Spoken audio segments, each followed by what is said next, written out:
Vandana Sinha, let me begin with you. Your party has almost called it treason, what has happened today as far as the election process is concerned. I begin by asking you this question that, when the election process happens at a larger stage, let's say state or general elections, there's been a tendency of the opposition leaders to blame EVMs. Why should this charge that somehow the election process was not right and that is why your candidate lost be not taken in the same vein? Because it seems like there's a pattern that every time the opposition loses an election, they cry about the process. First of all, I want to say Shivani, as we earlier said, because BJP, it shows the fear of BJP with the Indian eyes. Because since beginning, the election process was wrong. Because if you see, this is not this is a question of the election of a mayor or who win or who lost. But the only thing, now this is the question of democracy of India. How the BJP is killing the democracy. Because the first of thing, the presiding officer, which was given by the BJP, he himself was a person of a BJP, and which is not constitutional. First of all. But why, one second. Why did you not object to the presiding officer before votes were counted? Because it was banned. It was banned by the BJP itself. You see. No, but you were there, part of the election process. Everybody is heard when there is a presiding officer.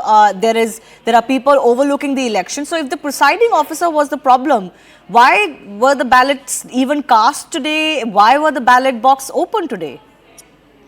Even though it was objected, but it was a modus operandi of the BJP since beginning. First, when the election was declared, that time he got in. But with the direction of the court when it was started, even if we all know that as per the process, there was an agent from all the parties. Yes. And it was the duty of the presiding officer to show the ballot to all the agent of the parties. It was not shown. Though it was very much clear to I think the entire country has seen the entire thing, how the presiding officer has taken the ballot from itself and double marked and made it invalid and declared that the BJP vote. Okay. Can I just bring in Dr. Tayal on this? This is a very serious allegation that both the Congress and the Aam Aadmi Party have levelled on you, that there was direct connivance of the BJP, the way you rushed on to the seat, even before the process could be fully completed, everybody could have been satisfied. Those visuals are on the screen.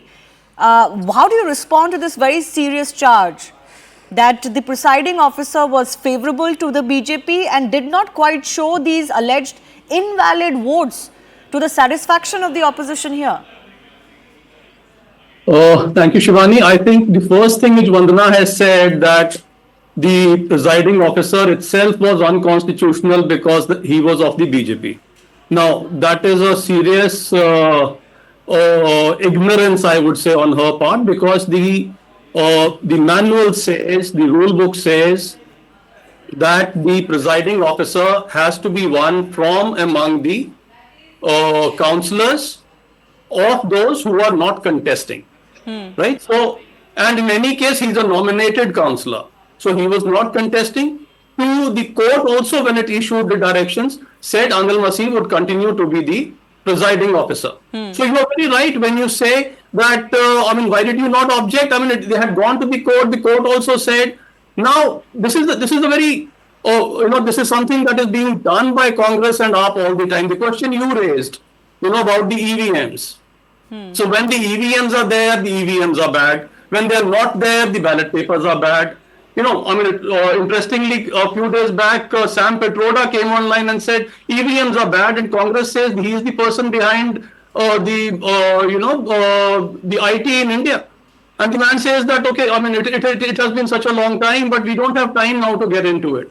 So it is always to somehow play the victim and then blame the system. So okay, but how do you respond? One second. How do you respond to the specific charge that those votes that have been declared invalid, that there is some conspiracy there? Because those 8 votes were make or break.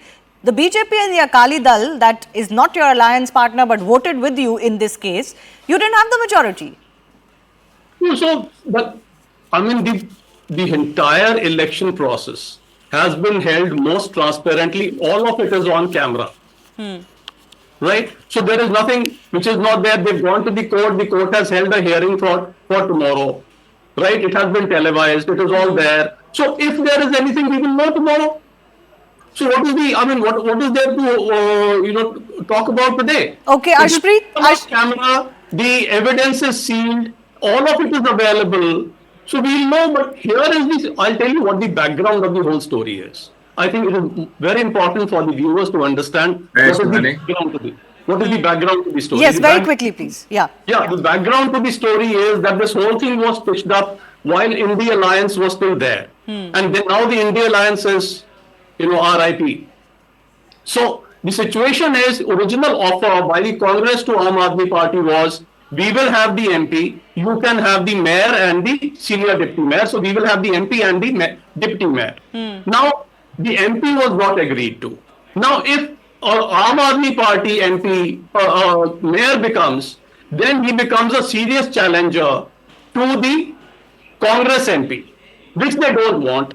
Hence, and since they don't have an alliance anywhere else, it was simple for all Congress people to invalidate their votes.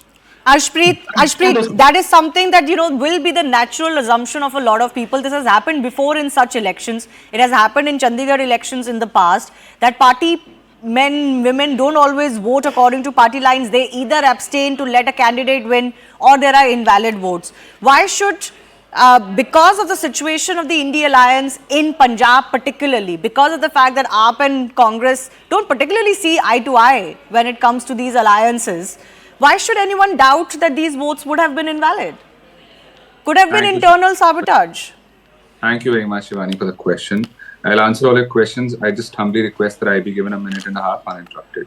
One, India witnessed an attack on our democracy in broad daylight, and the Bharatiya Janata Party has clearly undermined our democracy, our law, the constitution, and the electoral process. Now let's look at the chain of events, Shivani. We had 20 votes in totality. The Bharatiya Janata Party had 15 votes in totality. First, on the 16th of January, the Municipal Corporation's secretary falls ill. Then on the 18th of January, the presiding officer falls ill. And the elections get delayed, they get postponed. Now, I'd like to ask the Bharatiya Janata Party this question, that if today the BJP spokesperson was ill, wasn't feeling good, then somebody else would have been sent. Shivani, if you were ill, some other anchor would have hosted the show. If I was ill, some other spokesperson from Congress would have come. But the date that was decided was the 6th of February. Now, this huge gap, this huge time duration, everybody knows it for a fact why so much time was bought. Number two. Why? No, we don't know. No, one second. Don't assume we know. Please explain. I'll answer, Shivani. I'll answer. There's a pattern. There's a history of the Bharatiya Janata Party. And I'll go to that as well. I'm coming to it, all of it. Number two, the Honorable High Court then had to intervene. Now, this goes on to suggest that something was wrong. Therefore, the High Court had to intervene.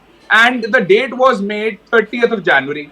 The Honorable High Court had categorically directed that at 10, it begins. But the direction was undermined. It started after a delay of 30 minutes. Number two, the presiding officer, Mr. Anil Masih, has he not been the ex-president of the minority morcha of the Bharatiya Janata Party? And this is wrong to suggest that it hasn't been objected to. It's been objected in the court. It's been objected to. But the courts didn't buy that argument. One second. So what? If the courts did buy the argument that there shouldn't be this big of a delay, this big of a gap. Number two. Second, you've already made 3 points. It's number 4 now. Please, you have to end after this. Yeah. So the case has already been mentioned, and the case would be taken up tomorrow. I was there in the courtroom when this matter was taken up, and just one thing, Shivani, अगर ऐसे Bharatiya Janata party जीत भी जाती है ना, तो democracy में आप इसको जीत नहीं कहेंगे, आप लोकतंत्र की इसको हार कहेंगे. Okay, Ashpreet, you made your points. I've given